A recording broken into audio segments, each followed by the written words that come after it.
Beautiful, thank you. Be seated. Well, welcome, my friends, to Namakwa Unitarian Universalist Church. This is a come as you are congregation, so no matter who you are, what faith you have, or who you love, and even how you dress, you are welcome here. I want to extend a special welcome to any of our first or second time guest visitors. We're delighted that you're joining us, and we would love to stay connected. So if you haven't already, there are some cards in the back that our folks would be glad to give to you to fill out so we can send you emails if you want them. The Namakwa Unitarian Universalist congregation fosters a beloved community that celebrates diversity, strives for peace and justice, acts mindfully for the good of the planet, and inspires spiritual growth through a free and loving search for truth and meaning. We'll be doing that today, in case you're wondering. So we have a few announcements. This coming week, I will be here all week, but I will be streaming General Assembly for much of the time, and I'm inviting you to come join me for that. We'll have a good time and drink tea or coffee or whatever and chat and sit in on some webinars and general sessions and such. It might be interesting. It will be interesting, actually.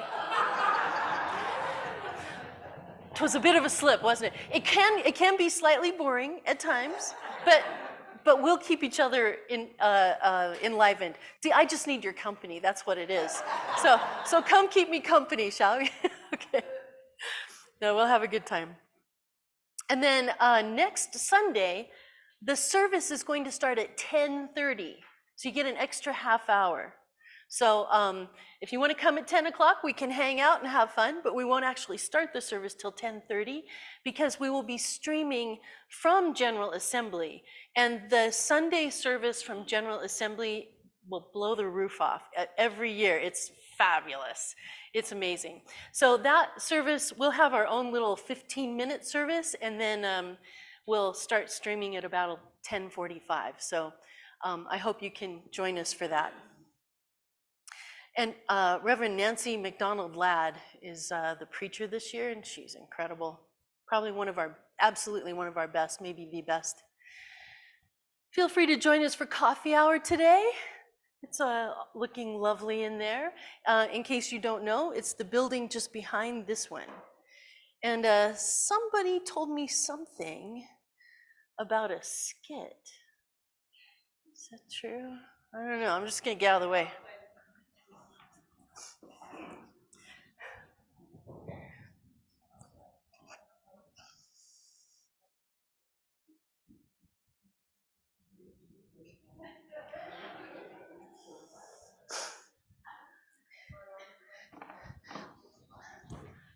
There's a green Subaru blocking a driveway.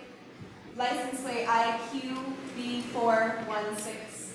If that's you, you might want to just give it a little nudge. It's a green Subaru. Apparently right now. So you're in a distance scan. They're trying to get out of the driveway. Oh, they're trying to get out. Yeah. Now it's on. Green Subaru. Everyone in Zoom too, if you know whose Green Subaru it is, let us know. All right, if I can have my skip mates up here.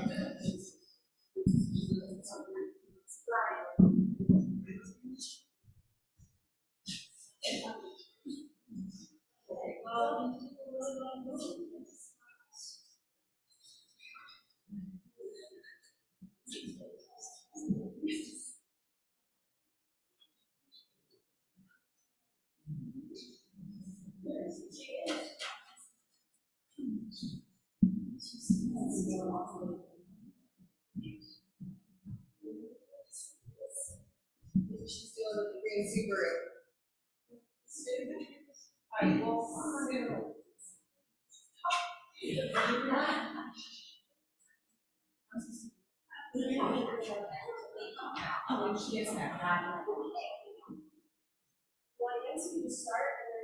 We just started in a lane. This is theater. Yes, this is theater.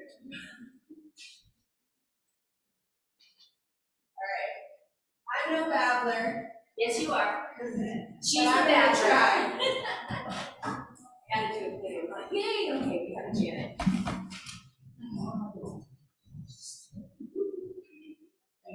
Did you? I didn't see you.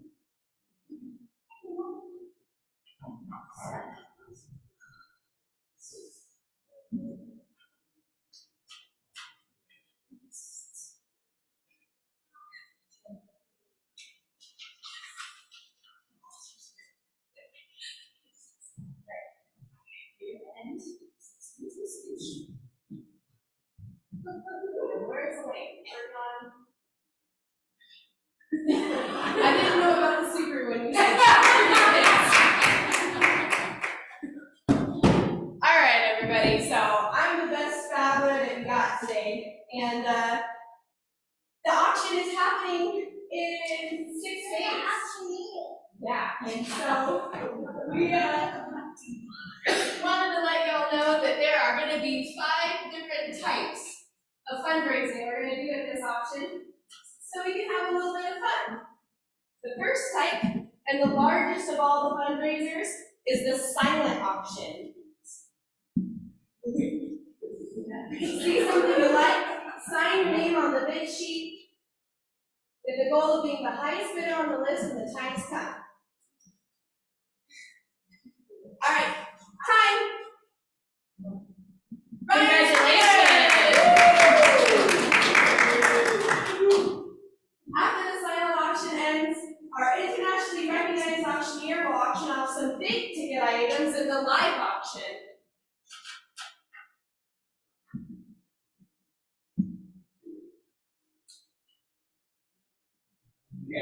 All right, so pretend there's sound going on right now.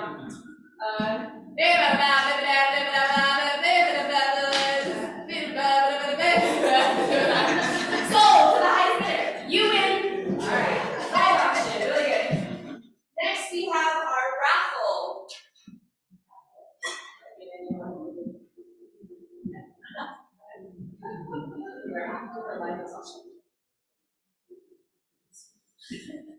Alright, we got our raffle. So, in addition to raffling off the beautiful centerpieces that Elaine and Alice helped put together, we'll be doing a special RE raffle. Hey, would you like to buy some tickets? Go to the RV program. And half goes to a charity that they're going to choose.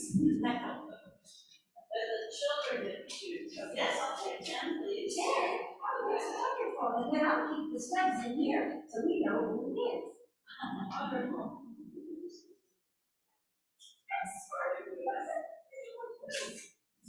And then, this is your part. Nope, this is your part.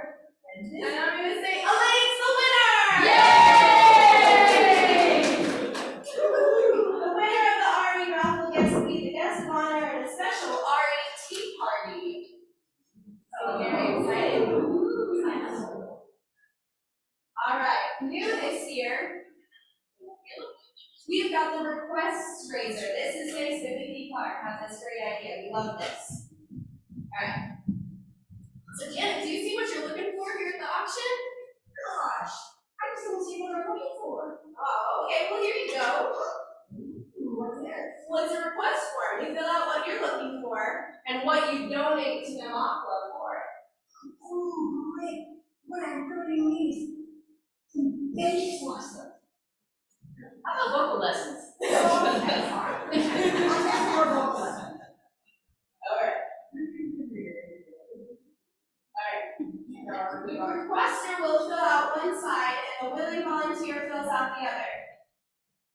We then give it a rip, switch the sides so that the requester has the volunteer's information and the volunteer has the requester's information. And yeah, when the service is fulfilled, the requester donates the agreed amount to the church. All right, let's listen to her now. Okay, let's see now. Let's hear it. All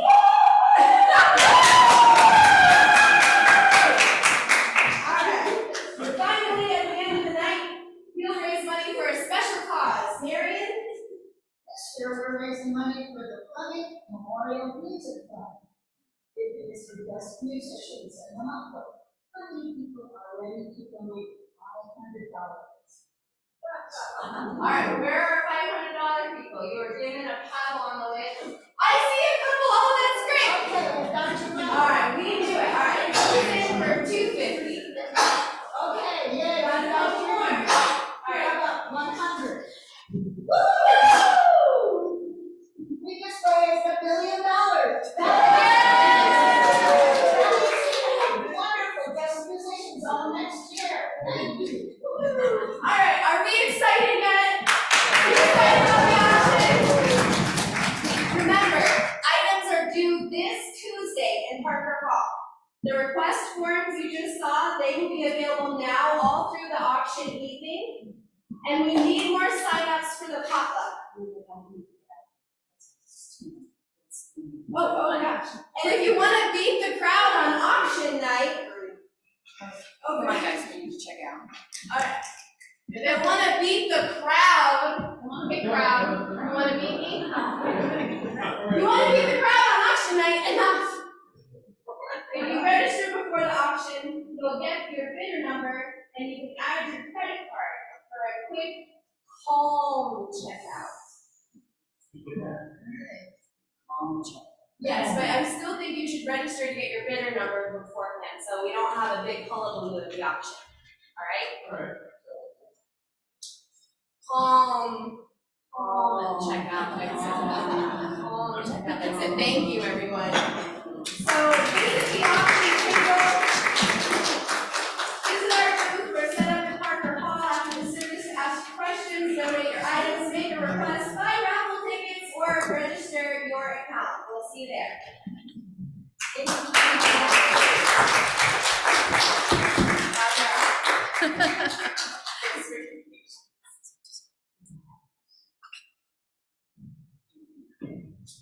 Thank you.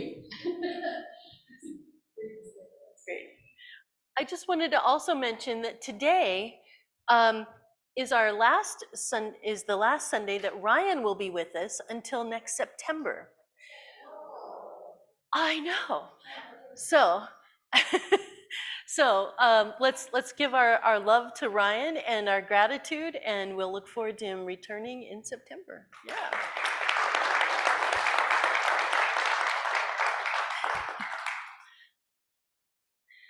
So this morning, as we begin, let us acknowledge all of our fathers and those who father others. So happy Father's Day. And really, it should be our second Parents' Day because all parents fill the role of mother and father at various times. So thank you all for your parenting and however that shows up for you. And today, as we celebrate Juneteenth, we are also celebrating Pride Month.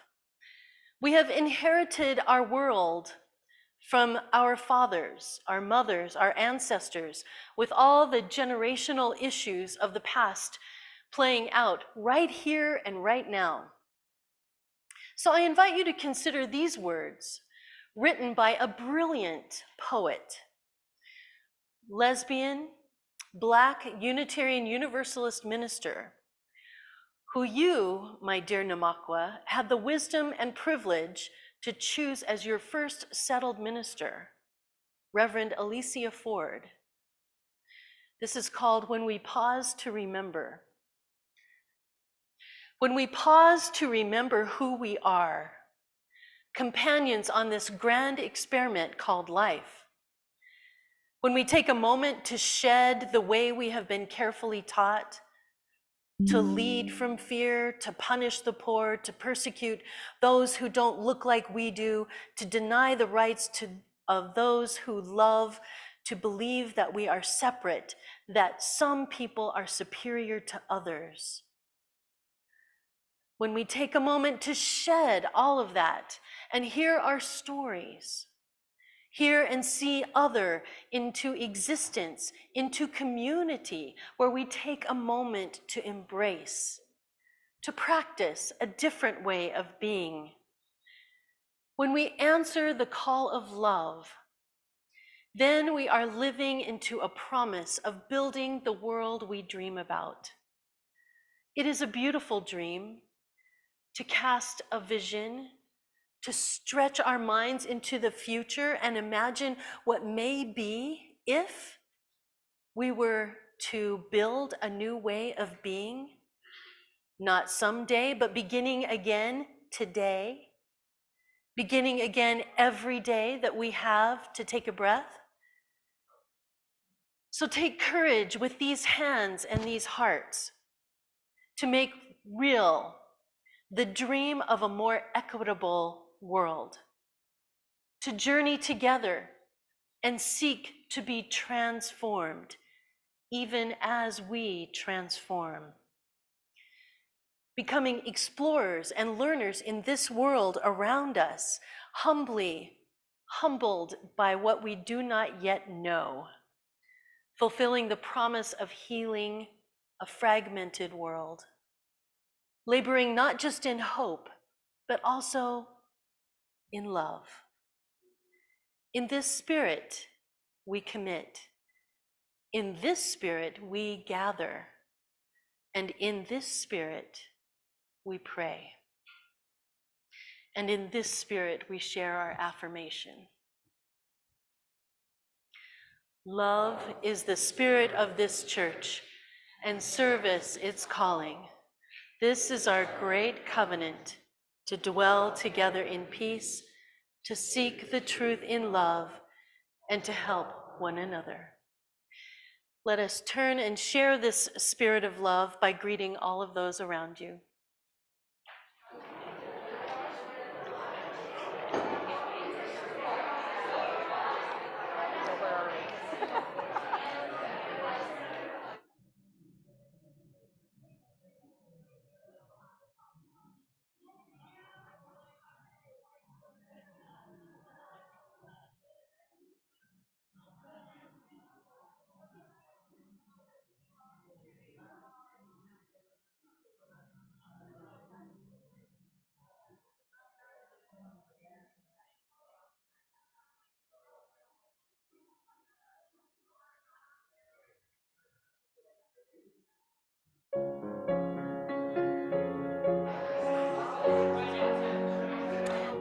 I invite you to rise in body or spirit and join with me in singing, "We Are Climbing Jacob's Ladder." We are climbing Jacob's ladder. We are climbing Jacob's ladder. We are climbing Jacob's ladder. We are climbing on. Every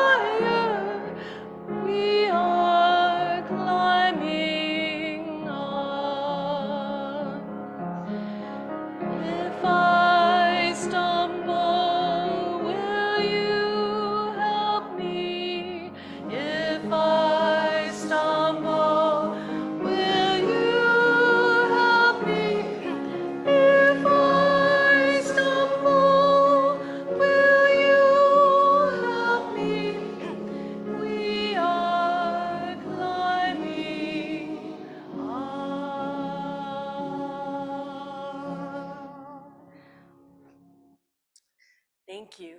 Be seated. And I have a story for all ages. If anybody wants to come up here and join me, please do. All right, come on up. Yeah, we can sit here so you can see the pictures. Hi, good morning. There's Ocean already. Hey, how's it going? You ready for a story? Come on. I'm gonna sit here so you can see the pictures. Here, let me move that out of your way. Come on up. So this is a story about Juneteenth. Have you ever heard of Juneteenth?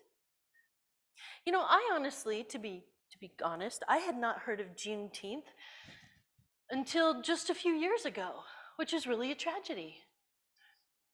But it is now an official holiday. So today we are celebrating Juneteenth. I'm just gonna sit here as we read the story. How about that?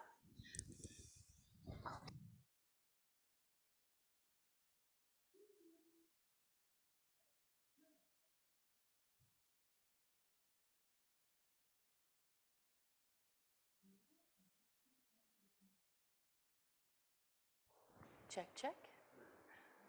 Okay, there we go. So Juneteenth is a joyous holiday because it is also called Freedom Day. And on that day, we celebrate the end of slavery in America. Have you ever heard of slavery? Mm-hmm. Yeah, certainly something that we want to make sure is ended. So it ended on June 19th. And so they put those together and came up with Juneteenth. So on this day in 1865, that was a long time ago, 1865? Woo! Major General Gordon Grange entered the city of Galveston, Texas, with about 2,000 Union soldiers who were with him. And some of the soldiers belonged to the United States Colored Troops, also known as the USCT. And the USCT soldiers were free African Americans.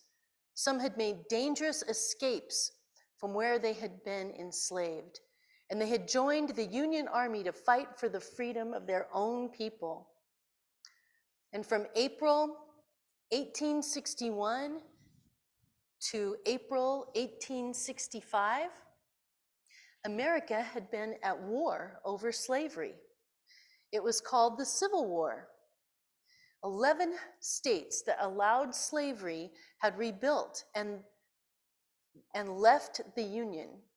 And Texas was one of them, but the rebel states lost the war. So even before the war ended, President Lincoln had signed the order called the Emancipation Proclamation. That's a couple of big words. You want to try saying that with me? Emancipation Proclamation. It's kind of rolls right off the tongue, doesn't it? Emancipation Proclamation. And what he was saying in the Emancipation Proclamation was that all enslaved people in the rebel states were to be freed. Okay, and this was in 1863. Yet 2 years later, in 1865, thousands of African Americans in Texas still hadn't been told that they were free. Does that feel right? Is that fair? Yeah. No.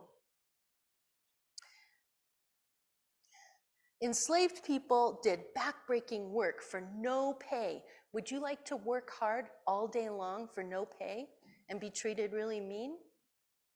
No, I didn't think so. Just checking. Nobody does. But the people who owned them as slaves didn't want to let them go, and they kept the news to themselves because they didn't want to lose their unpaid workers. But now General Granger had come to read order number 3 to proclaim freedom. The soldiers would make sure the order was obeyed. Granger's voice rang out, "All slaves are free." And the crowd grew excited, and enslaved people shouted everywhere for joy. And when they discovered that they could have been freed 2 years earlier, many were stunned and very angry. Would you have been angry? Yeah. Some enslaved people had tried to run away in the past, but if they were caught, they were harshly punished, even though they were actually free. As the good news spread, enslaved laborers walked out of the fields, and they could no longer be forced to plant and harvest crops for no pay. Enslaved servants left the large houses where slaveholders had forced them to cook and wash clothes and take care of the farm animals. And now, at last, they were free. So imagine how thankful they felt. And they knelt down in prayer, and imagine their gladness and their celebrations. Would you have been celebrating? Yeah. Neighbors hugged and shared the good things they had. They might have even had sweet strawberry drinks. Do you like strawberries? Sweet strawberry drinks. Cornbread with apple butter and a pot of delicious stew. And then thousands of people left their tiny slave cabins behind because freedom meant they could set out and build new lives.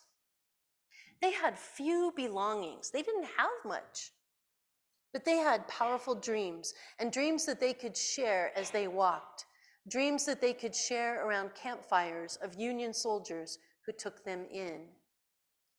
And these newly freed people wanted their own land. Do you think they deserve their own land? Yeah.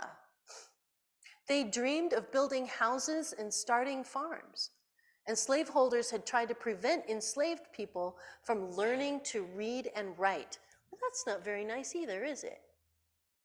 If you don't know how to read and write, then it's hard to know how to get around in the world and understand things and learn and communicate.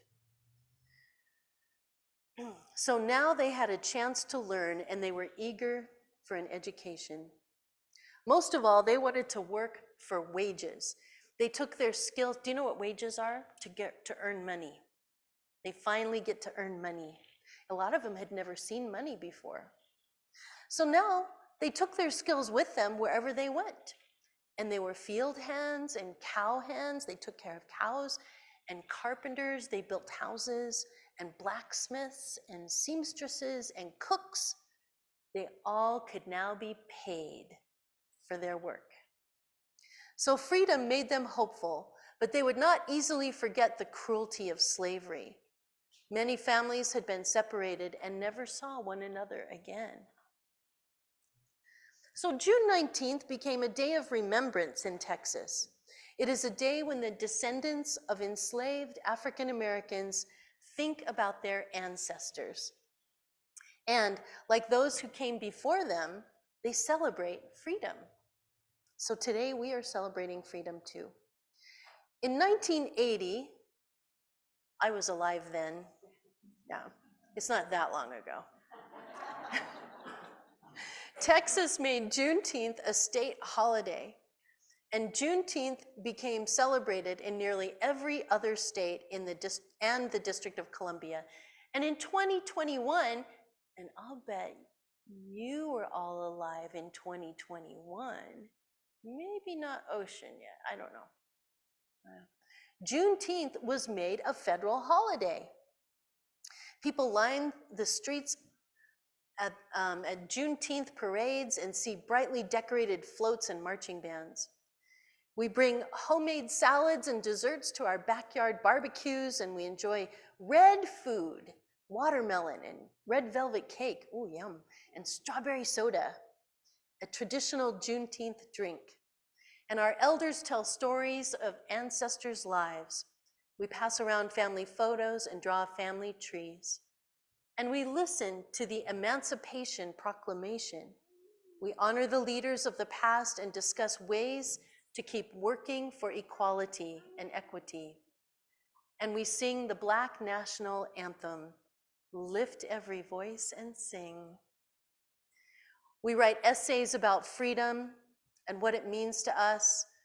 America was founded on the promise of freedom, in the Declaration of Independence in 1776. And with the end of slavery in 1865, the country got one step closer to keeping that promise. And Juneteenth is a celebration of that freedom for all. And now we're going to sing a song for you. Are you ready? We're going to sing a song for you. We're going to take that away for just a moment. We're going to sing This Little Light of Mine. Ready? Go. Which is an African-American spiritual. Here we go. Sorry.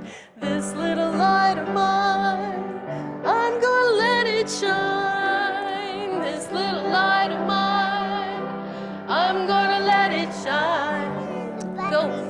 Light of mine, I'm gonna let it shine. Let it shine, let it shine, let it shine.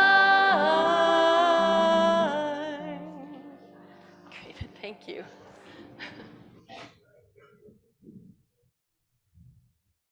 Is this, oh yeah.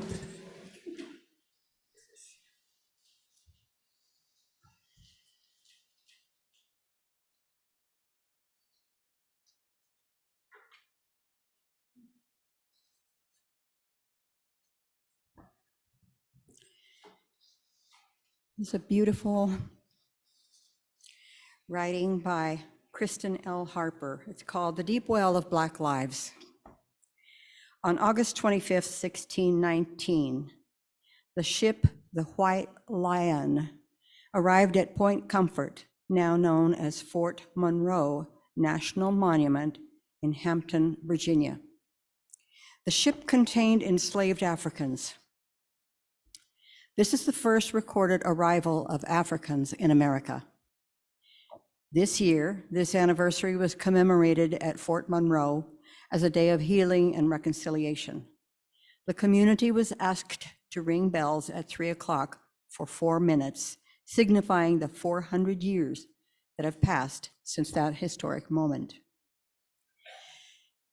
How do we mark that first day, that hour, that minute? That would be of no comfort to the 20 enslaved Africans chained in her bowels, heralds of a coming storm of millions whose bodies would break through soil and rock to build an America that could never fully embrace its progenitors. How do we mark that day, that hour, that minute that foreshadowed the centuries of degradation and violence, or of attempts to separate the soul and spirit from the deep well of Black lives? How do we mark that day, that hour, that minute, 400 years ago, when the first drop of African sweat commingled with the earth's warmth, planting the seeds of a new culture, a new way of life, a new heartbeat into the fabric of a new world? When the roots of freedom sparked deep underground and spread from generation to generation, blossoming into resistance and resilience. So today, we will ring bells of sorrow, bells of grief, bells of atonement. We will ring out the ghosts of those lost in the middle passages, lost to the whips and deprivation, lost to the lynches and the bullets, lost to the prisons and the chains of racism. Today we will ring bells so that tomorrow, we may ring in freedom, ring in liberation, ring in peace.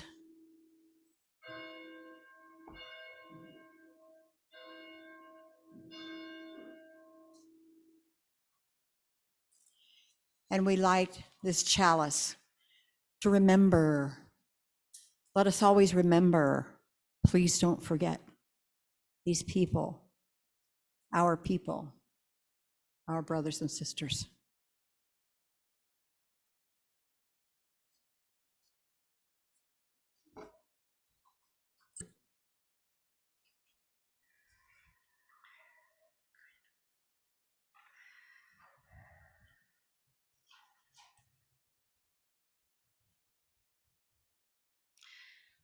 Each week, you support the work of this congregation and all the ways that we do live our values in the world.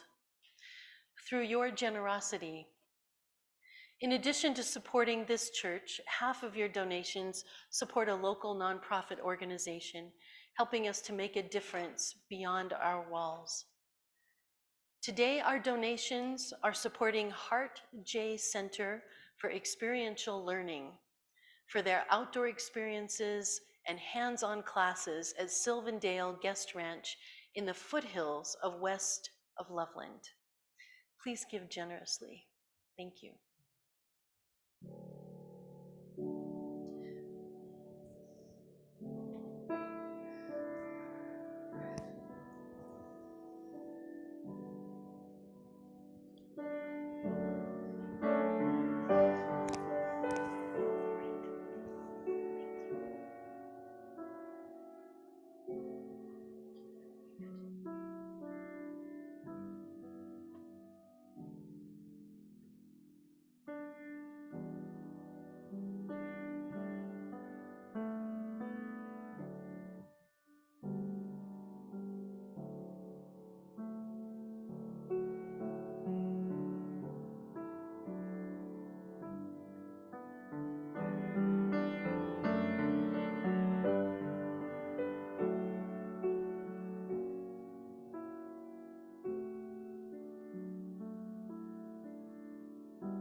Thank you for that beautiful music, and thank you for all of the ways that you give to this community through your time and your talent and your treasure. You are the life of this community. Thank you for keeping it vibrant.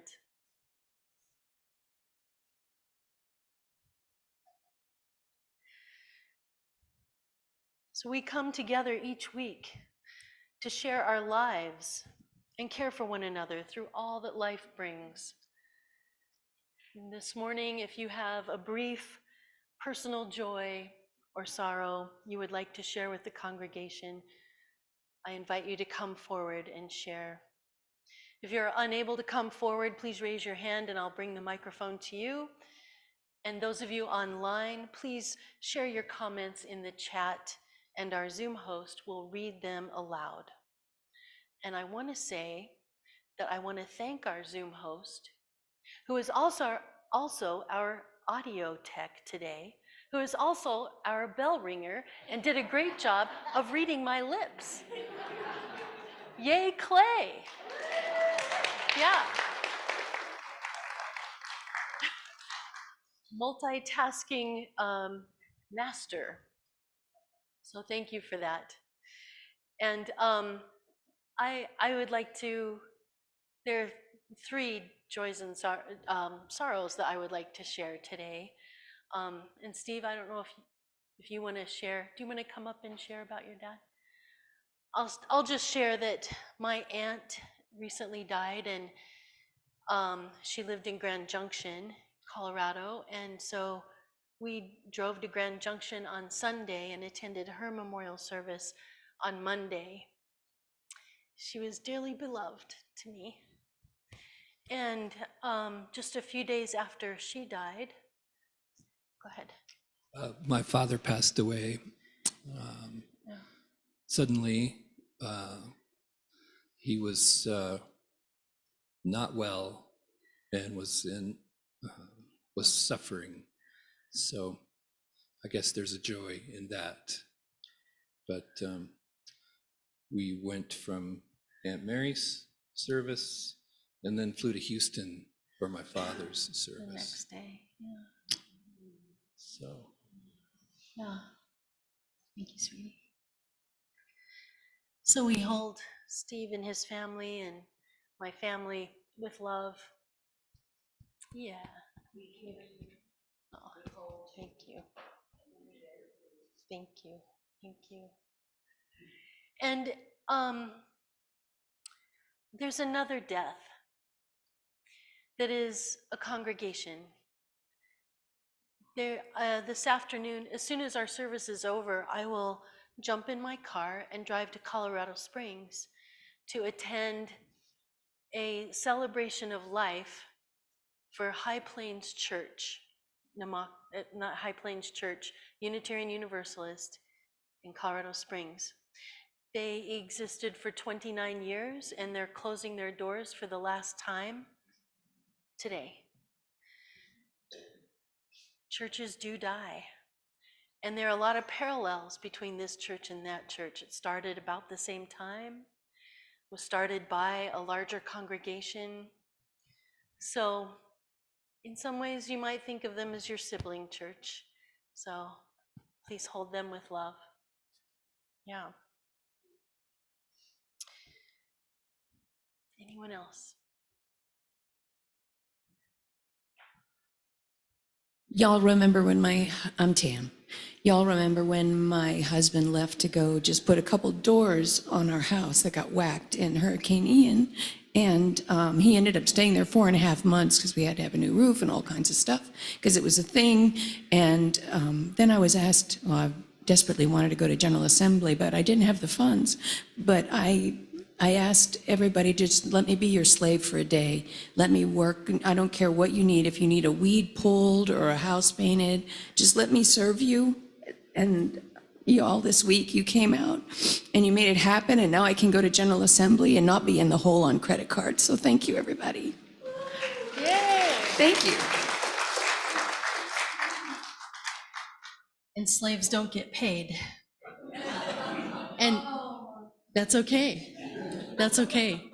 We're so glad that we get to help you and support you in that way. So thanks for asking. Good, thank you. And so super glad that Tam is going to General Assembly in person. And as I said earlier, I'll be attending online, and Sharon Noor will also be attending online.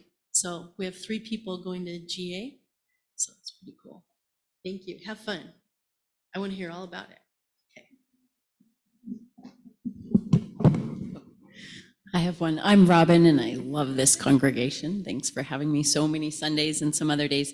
And this is really an exciting time for us, and we're dealing with like every moment in life, both things that are sort of sad and that we have to let go of, and then also one foot in something right, and like emancipation. Did you say not 100 years, but 1865.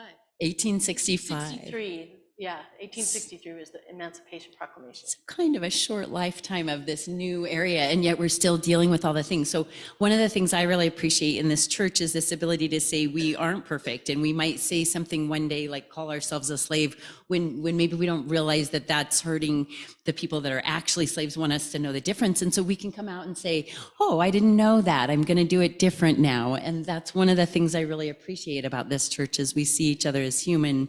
which we all are, and imperfect, which we all are, and that there's an opportunity to go forward. And so the art of apology and emancipation is just a wonderful place to be. Wanted to say something about that. And then we're talking a lot about reparations and atonements and things like this in our country. And the word has come up for maybe 5 years. People still have a heart attack when we say that word. And it isn't so scary, is it? Like we can actually say, oh my gosh, I didn't mean to say that word. I'm going to try to say it differently. But if I forget, give me some grace, please, like I give you, or whatever that is. And there's all these opportunities and things that we can see where an atonement or a reparation has been done, and it's compact. It's not like we're going to be mad at each other for a lifetime because of one thing or something that we were born into, like our participation in the other side of slavery as white people. We didn't create that, but we're still part of it. We still have to do something about it. So this is actually a long speech to hype a couple of things in the silent auction. There's a couple of prints in there. One of them is named Blue Sky. So it's around the Colorado Native American issues. And so we named a mountain Mount Evans. You may know that. And even the Evans family says, let's change the name. We don't want to be a part of this. You may or may not know, Mr. Evans did things just like his boss told him to. And a few years later, we're like, we don't do that anymore. Just like Jane Fonda said, we don't murder women and children in the name of war. And that's kind of what happened in that Evans situation. So there's a little bit of controversy in our state. Personally, I don't care what we name the mountain, but I think we should change it. And that's an important movement to say we're different now. So go to the silent action and spend your money. Go to the silent auction and spend your money. Thank you. Great. Thank you. Thank you very much. Well, look, Robin does beautiful artwork. No. You want me to bring it to you? Okay. I'll be brief. Okay, thanks. Hi, I've got two joys. One is that last night, my wonderful, amazing son just finally finished his 4-year residency from all of his medical torture. The last 4 years, he's been working 90 to 100 hours a week for like zero money, that he's exhausted. And so last year was the culmination in the celebration. The other thing I want to say is I'm so happy about, so yesterday was Juneteenth here in Loveland, and we had five people of our of our social justice ministry show up, and we got a booth and we got a tarp and we looked beautiful. We were at the Juneteenth celebration at Backyard Tap, and we were there to say, we are Namakwa. And we had all this nice literature for people, and hopefully we got a few folks to come and check us out.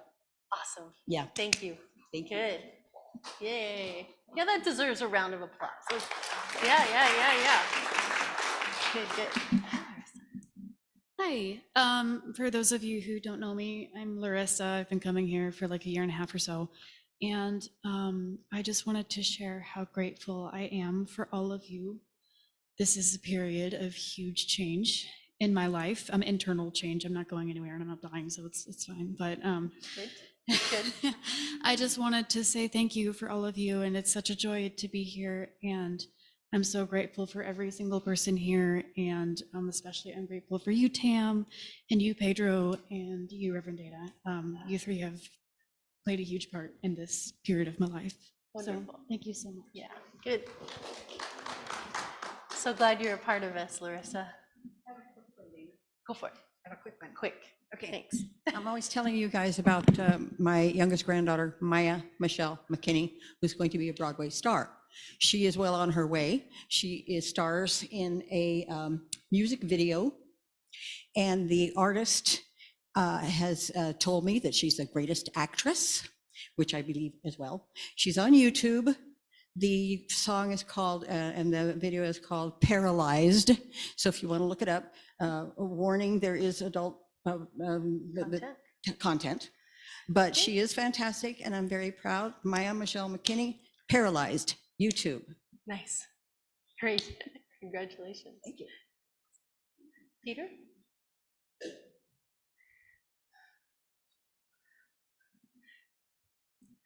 As usual, there's a great amount of food in Parker Hall, which is really good. But if you're on a diet and you want something, you can have some of these. cool, Peter. Thank you. I've used these for cat food, for nails, and I have about 50 of them. So just Awesome. feel free to take as many as you want, but these are very helpful. They also hold food if you're forced to it. Talenti's a great ice cream. I go All through it really right. quickly. That's my Great. story. Awesome. Thank you, Peter. Anything on Zoom? No. Okay, great. Oh, community. Let's all just take a few moments and take in the beauty of our community with all that is happening in our world.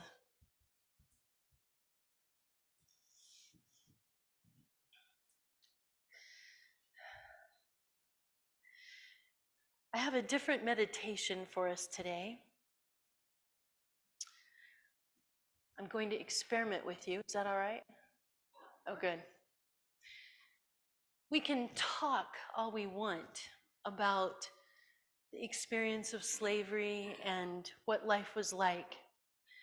And we can sing the songs.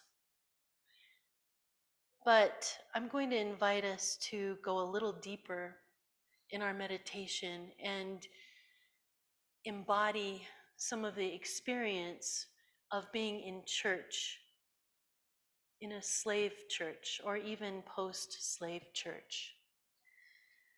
Now, slaves were required to become Christian. You probably know this. And their interpretation of Christianity, they took Christianity and they used it to their advantage. Their interpretation gave them hope and courage and strength to endure, and hope that someday they would finally be free. Did you know that the slave owners actually took out parts of the Bible that they thought would empower the slaves? Like the story of Exodus, they took that out of the Bible that they gave to slaves. They would not teach them that story. Yeah. So when they finally learned that story, it was deeply empowering.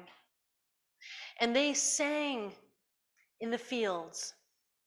They sang in the fields to communicate and to encourage and to bond with one another and care for each other, even as they were working. And they sang in their churches with dirt floors, scuffling their feet to add rhythm. Now, this church was built in 1915, post-war, but not that far out.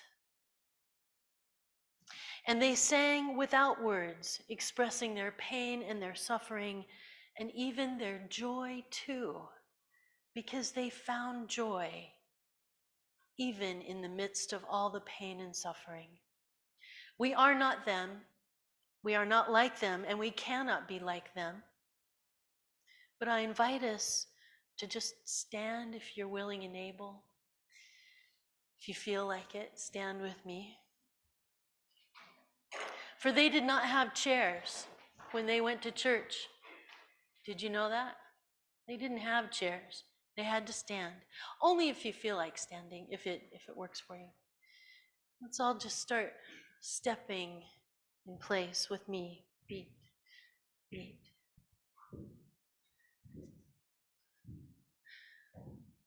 Stay with my feet. Beat, beat, beat. And feel, now that we're walking together, stepping, we are in rhythm together. We are more united in a different way because we're moving together.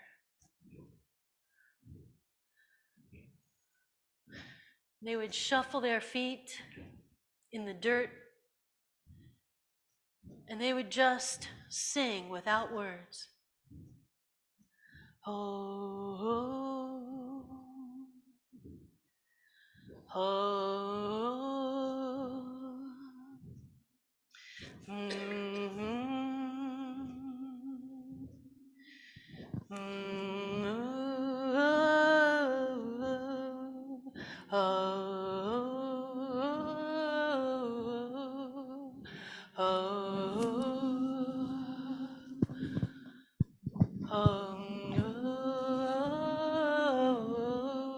is all repeating patterns. Keep going.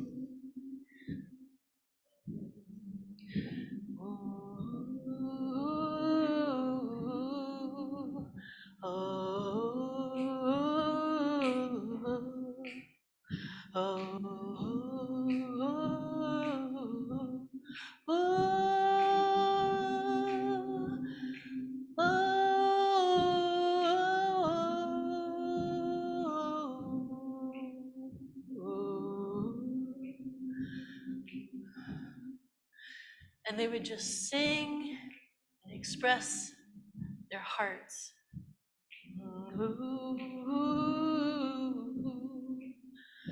And it would turn into song. Wade in the water, wade in the water, children, wade in the water. God's gonna trouble the water. Oh, tell me now, wade in the water. Wade in the water, children, wade in the water. God's gonna trouble the water. This is where they found their hope. This is where they found their love that they shared with each other. This is what kept them going. They knew that there's more love somewhere, and Juneteenth gave them a chance to find it.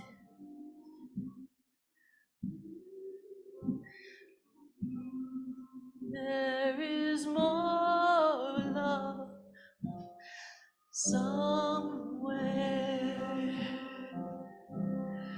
There is more love somewhere. I'm gonna keep on till I find it.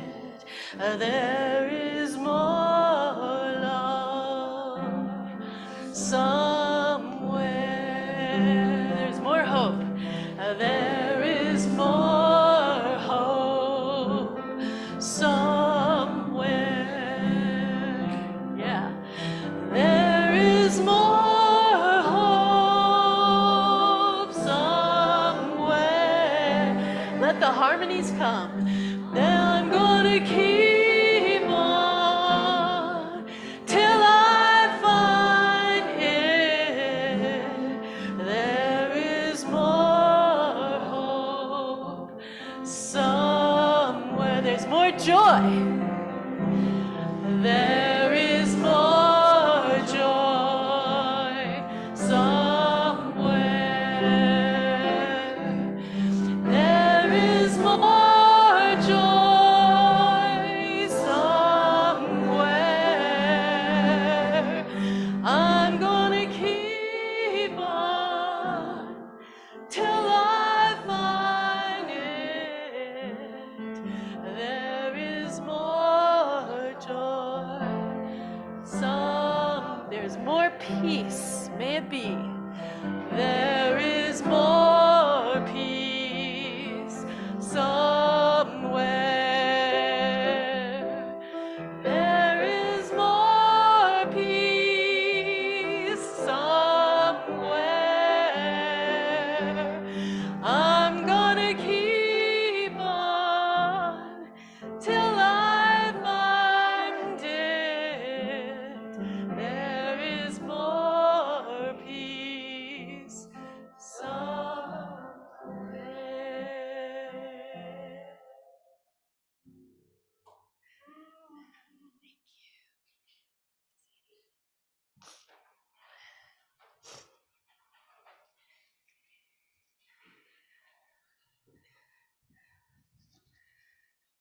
May all who are suffering from oppression find this peace, find this joy, find this hope, and find this love.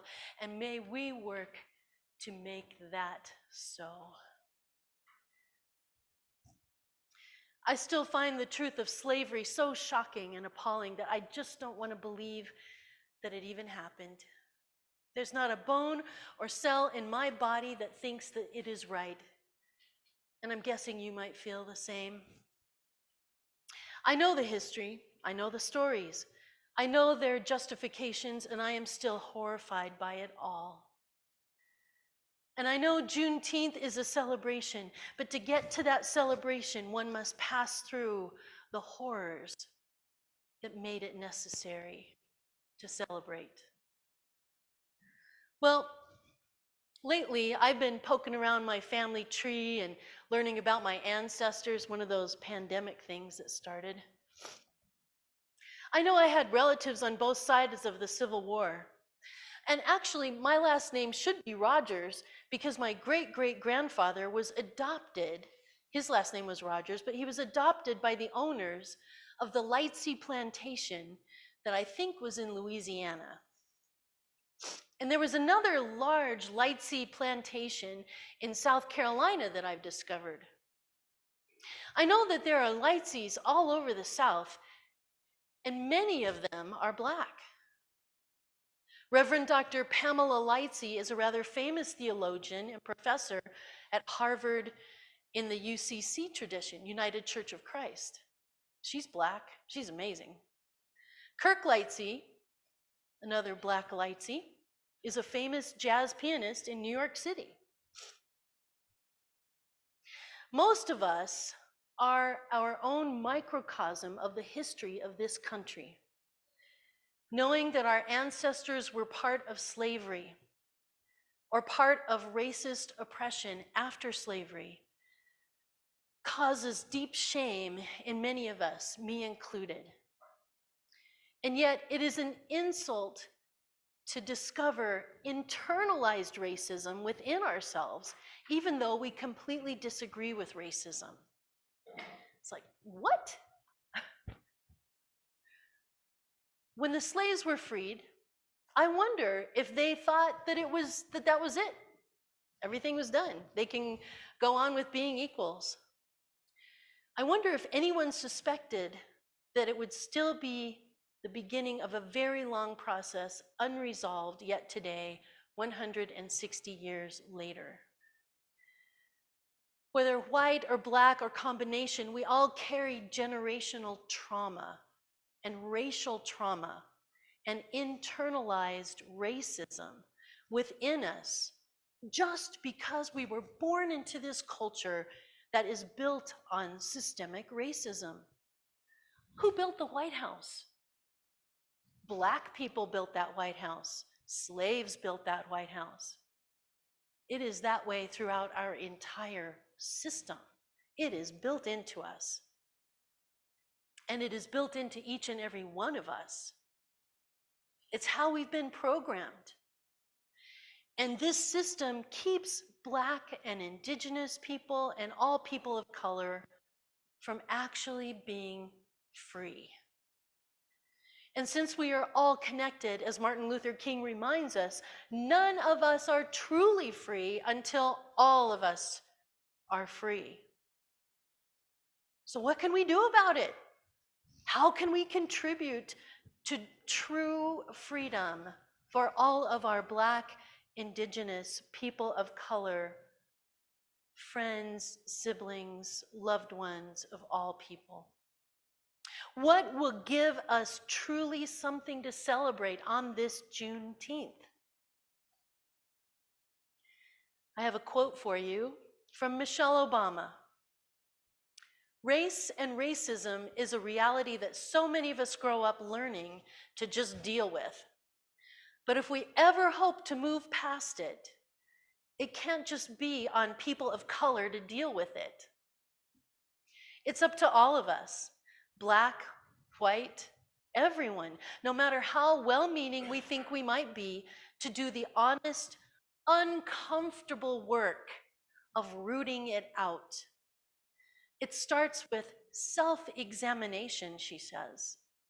Self-examination and listening to those whose lives are different from our own. It ends with justice, compassion, and empathy that manifests in our lives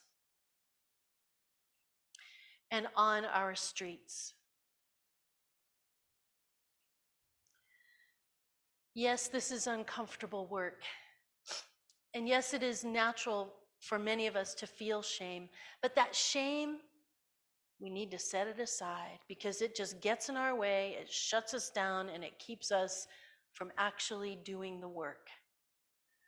So, taking that shame, setting it aside, not embracing what was done, but not letting it get in our way. And when it comes to changing our culture, it's very hard to see. It is the proverbial water that we're swimming in. But one of the best places to start is to learn about microaggressions. How many of you have heard about microaggressions? Excellent, excellent. Andrew Limbong from National Public Radio, just happened to pull this one up, defines microaggressions as thinly veiled, everyday instances of racism, homophobia, sexism, and more that we see in the world. Sometimes it's an insult, other times it's just a mistake, an unthoughtful comment or gesture. Well, the thing is, Black, Indigenous people of color live with multiple microaggressions each and every day. That's what Michelle Obama was talking about when she said, we're just kind of used to it. This is one of the key reasons that anxiety and other stress-related illnesses are so rampant among Black, Indigenous people of color. It is death by 1,000 cuts every day. Surprisingly, progressive white people are often the worst because we think we would never say anything hurtful. But we accidentally do, and when we inadvertently act out of this unconscious part of ourselves. This is because our unconscious racial bias finds its way out and is hurtful when it does, even when we don't realize it. Boy, was that a hard one for me to swallow. That is tough news. It doesn't mean we're bad people trying to be oppressive. But it does mean that we can do our part and we can do better to bring more freedom to Black, Indigenous people of color and ourselves and our culture by consciously working to unravel culture's programming. Now, in case you thought you were just going to come and hear something today and leave, oh no. First of all, I highly recommend taking a test to see this for yourself. If you're like me, if I was sitting in the pew like you, I would be like, okay, well, yeah, but that's not true of me.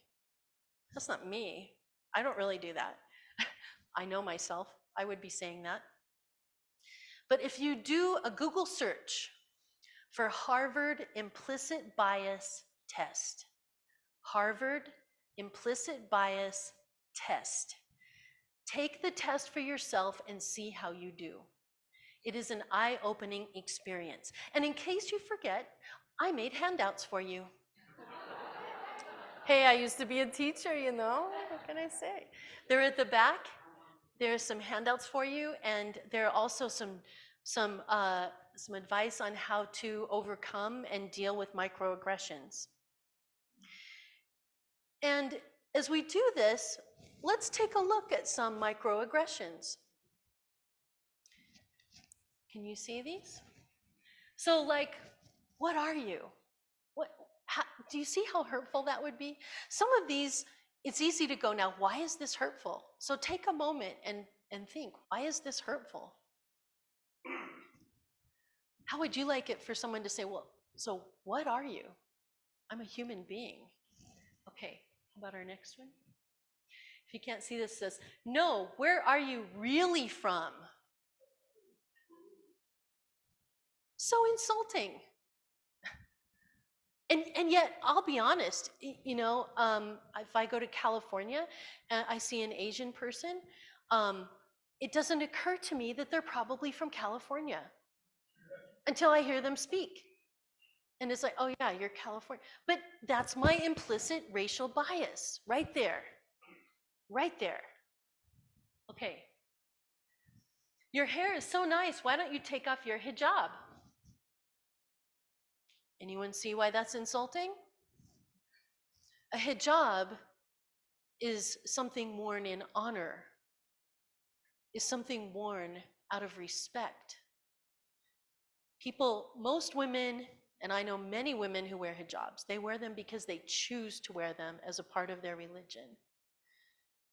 Like going up to somebody saying, wow, why do you have to wear that chalice on your neck? Except this is even worse, okay? Well, you don't look Indian. We see how insulting that is?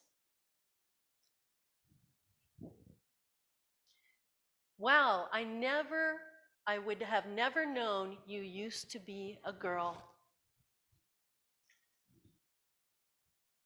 Yeah, transgender. How insulting. We just have to learn to watch what we say. Okay, next. Oh yeah, this is a good one. The limited representation of my race in your classroom does not make me the voice of all Black people. I am not your token Black person. Thank you very much. When people think it's weird that I listen to Carrie Underwood, I know. We have this unconscious stereotypes that we have in our heads that we just have to keep challenging and keep challenging, okay? Why do you sound so white? Talk about an insult. Talk about an insult. Okay. So what does your hair look like today, she said as she pulled off my hat without my permission.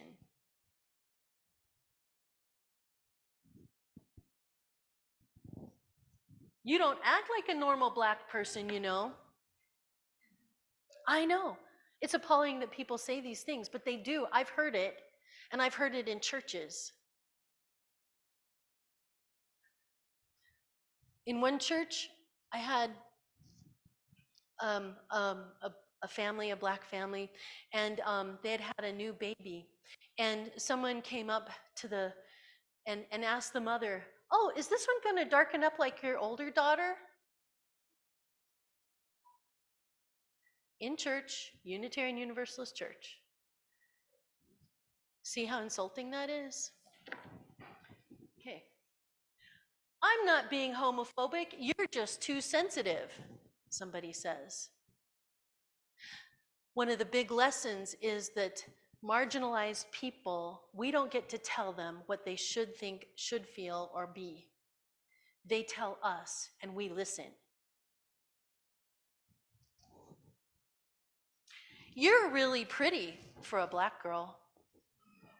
I know, it just hurts. Ooh, ouch. For a dark-skinned girl, yeah. Whew, okay. Courtney, I never see you as a Black girl. And she has hashtag open your eyes. See, this is the problem with being colorblind. We used to be taught that we should aim for being colorblind. No, we should aim for accepting and seeing the beauty of each individual human being for who they are. Next. So you're Chinese, right? How about she's from New York City? I don't know. Next. This girl sitting next to me moves to sit closer to someone she's talking to, and this white guy whispers loudly that she moved because I smell like rice. Now, clearly that one was intended to be hurtful. You're not like the other black people. You're not like the other black people I know. You speak so well. Ooh.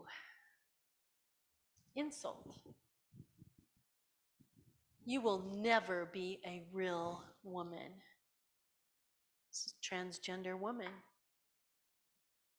It's the importance of acknowledging who people are and who they tell us they are and accepting it. She's beautiful. I could never be that beautiful. My goodness.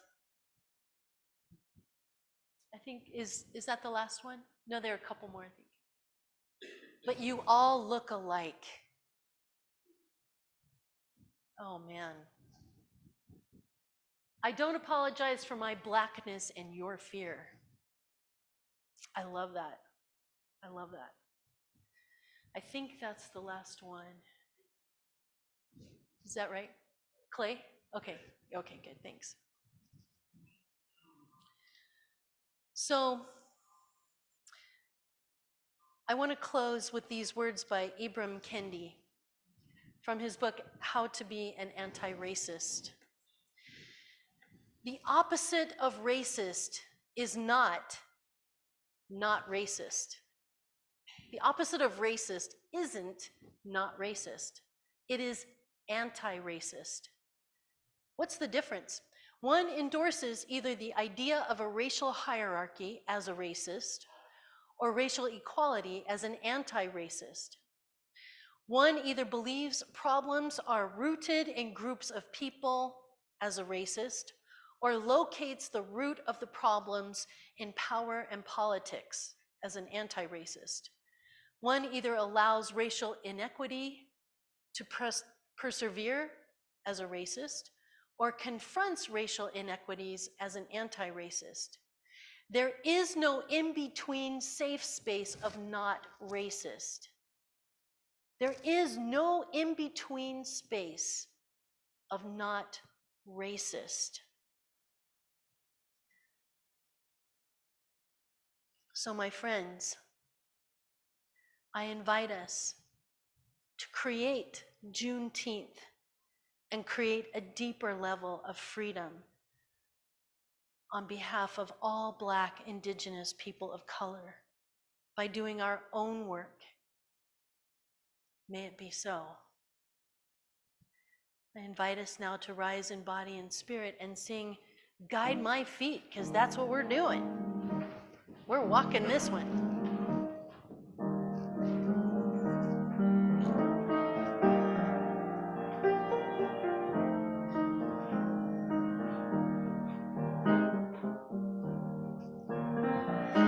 Guide my feet while I run this race. Guide my feet while I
for our closing words, I had to choose from Amanda Gorman, The Hill We Climb. And yes, we are far from polished, my friends, far from pristine, but that doesn't mean we are striving to form a union that is perfect. We are striving to forge our union with purpose, to compose a country committed to all cultures, colors, characters, and conditions. And so we lift our gazes not to what stands between us, but what stands before us. We close the divide because we know to put our future first, we must first lay aside our differences. We lay down our arms so we can reach out our arms to one another. We seek harm to none and harmony for all. Let the globe, if nothing else, say this is true, that even as we grieved, we grew. Even as we hurt, we hoped. That even as we tired, we tried. That we'll forever be tied together, victorious. Not because we will never again know defeat, but because we will never again sow division. That's our work, my friends. If we're to live up to our own time, then victory won't lie in the blade, but in the bridges that we have made. That is the promise to the glade, the hill we climb, if only we dare. It's because being American is more than pride we inherit. It's the past we step into and how we repair it. How we repair it. So let us leave behind a country better than the one we were left. When a day comes, we step out of the shade of flame and unafraid. For the new dawn blooms as we free it. For there is always light if we are only brave enough to see it. If we are only brave enough to see it. May that be so. Amen.